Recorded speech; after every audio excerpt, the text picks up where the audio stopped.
Dan saudara sudah bergabung bersama saya juga malam hari ini adalah ia seorang yang selalu disebut sebagai tokoh reformasi, mantan ketua MPR, yaitu Bapak Amin Rais. Dan juga di ujung telepon saya juga mengundang seorang budayawan MH Ainun Najib yang bersama Pak Harto detik-detik pada saat reformasi kira-kira 8 tahun silam.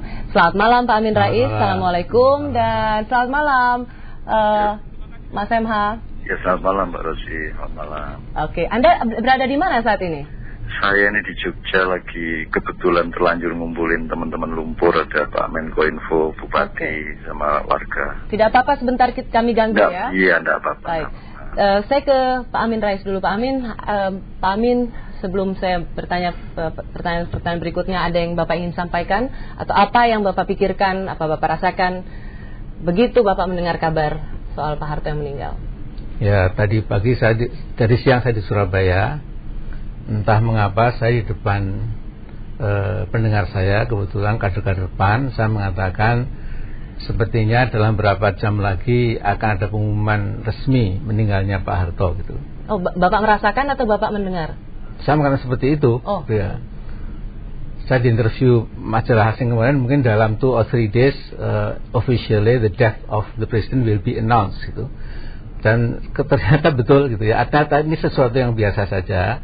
Tapi saya Mbak, itu memang kemarin mungkin menimbulkan sebuah kontroversi ya. Ketika sudah sangat kritis, dalam bahasa agamanya sudah sakaratul maut, sebenarnya tidak ada langkah apapun, hukum juga tidak, kemudian langkah kemanusiaan juga tidak ada, sehingga saya memberanikan, sudahlah, kalau 4 presiden tidak bisa menyelesaikan, deretan jaksa agung 10 tahun juga tidak menyelesaikan, mungkin perlu ada pendekatan di atas hukum. Oh, karena Bapak sama ini melihat ini kok dua-duanya nggak ada yang jalan, makanya Bapak kemarin mengeluarkan statement yang di Jogja itu ya? Ya, artinya pendekatan keagamaan, kemanusiaan, kita beri maaf ya kepada mantan presiden ini. Adapun koridor hukum akan ditempuh silahkan, tetapi kalau sampai meninggal tanpa action apapun, itu mungkin buat dunia internasional itu agak aneh. Ya. Pak Amin, maaf saya potong, kita akan menggali soal itu lebih jauh. Cak Nun, bagaimana tanggapan Anda? Itu pertanyaan pertama saya dulu pada Anda. Tanggapan terhadap bagaimana Pak Harto sudah meninggal dan bagaimana kira-kira kita harus mengingatnya? Mungkin saya mulai dari situ dulu. Oh iya. Saya itu begitu Pak Harto. Kalau Pak Harto meninggal itu kan sudah kita rasakan sejak awal gitu. Ini soal itu aja. Tapi yang paling saya pikirkan itu bangsa Indonesia ini belajar apa kira-kira ini atas meninggalnya Pak Harto, karena momentumnya ini pasti sangat besar. Akan ada dialektika psikologi, dialektika rohani, dialektika politik, dialektika macam-macam. Cuman saya pikirkan belajar enggak ya ini orang Indonesia, karena kan sama tsunami juga enggak begitu belajar, sama lumpur enggak belajar. Kalau momentum meninggalnya Pak Harto, bangsa Indonesia enggak belajar juga, maka saya agak lebih cemas lagi ke masa depan kita. Menurut Cak Nut seharusnya peristiwa ini bisa dijadikan pelajaran begitu ya? Oh ya, sangat banyak sekali, karena hidup setiap orang di Indonesia ada kaitannya dengan Pak Harto.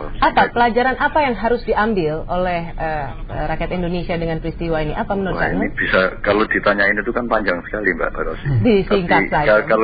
Kalau kita sambung ke Pak Amin tadi, misalnya soal pengadilan, nggak ada tindakan dari 4 presiden segala macam.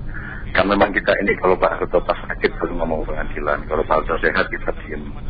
Dan pertanyaan mengenai pengadilan Pak Harto itu kan harus dilihat dari 2 hal. Yang pertama itu kan pertanyaan tahun 98, 10 tahun yang lalu.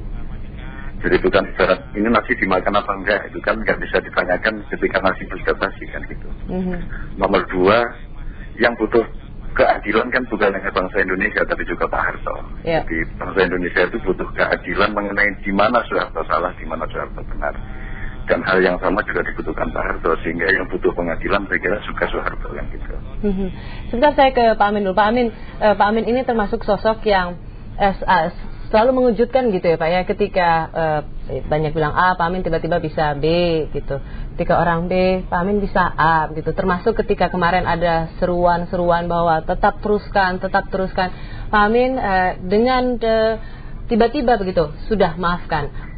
Bagaimana sampai secara detail sampai pada proses pernyataan seperti itu? Ya, jadi begini Mbak, ketika semua mendukung Pak Harto, saya mengajak suksesi, itu betul.